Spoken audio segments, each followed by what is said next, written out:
Well, talks between the United States and Iran are continuing, but President Trump is keeping all options open. You know he does that, and he means it. He reportedly spoke with military leaders about possible new military strikes, but the diplomatic process is also playing out for now. So, as Iran and U.S. are negotiating, Qatar is inside those talks, but the Iranians are refusing to now meet with American officials directly. A top U.S. demand is a fully open Strait of Hormuz and that Iran never possesses a nuclear weapon.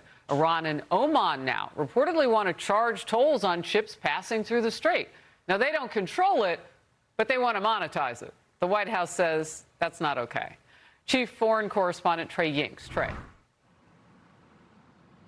Harris, good morning. Amid reports that President Trump is still considering military options against Iran, he was asked about the state of negotiations and the memorandum of understanding. Well, I think they've come a long way. We hit them very hard last week.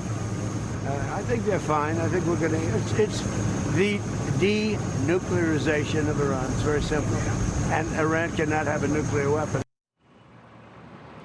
Special envoys Kushner and Witkoff met Tuesday with the Prime Minister of Qatar in Doha. The conversations focused on advancing the MOU with Iran that involves keeping the Strait of Hormuz open and starting discussions on Iran's nuclear program. Technical talks on the nuclear issue are moving forward today as planned as traffic continues to increase in the strait. U.S. mediators remain confident the current framework could lead to Iran making serious nuclear concessions. The 60-day window was discussed overnight on Fox News when Vice President J.D. Vance appeared on Laura Ingram's show. We have all the cards in the negotiation. We obviously want it to be successful, but even if it's not successful, we've accomplished the core mission, which is to ensure that the Iranians never have a nuclear weapon. In other words, it's a win-win outcome for the American people. We're also tracking developments here in Israel. On Tuesday, Israeli Prime Minister Benjamin Netanyahu and Defense Minister Israel Katz visited soldiers in the security zone in southern Lebanon. Netanyahu told the forces they will continue to stay in the buffer zone to prevent attacks from Hezbollah. These security zones, this is a change in perception. It means that we do not allow an army of terrorists to sit on our border, and we keep them away. This is what you're doing. And we are destroying everything above ground and underground, which actually serve them as means of attack against us. The issue of Lebanon was discussed yesterday in Qatar, we are told, but the focus for the Trump administration remains on ensuring that the Iranians never have a path to a nuclear weapon. Harris?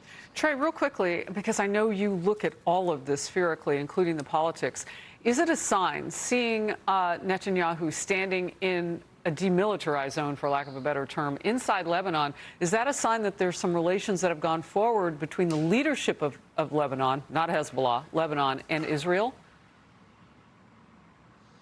Absolutely. Look, there is a pilot program being discussed as part of this framework agreement that was reached late last week. It was mediated by the Trump administration directly between the Israeli and Lebanese governments with two goals: to normalize ties between the two countries and disarm Hezbollah. And so there is this parallel track that was started by the Trump administration to undermine the Iranian regime and their largest proxy in the region. Wow. Excellent. Always reporting. Thank you for taking my question. Good to see you. Be sure to like and subscribe for all the Fox News latest on YouTube and catch full shows streaming now on Fox One.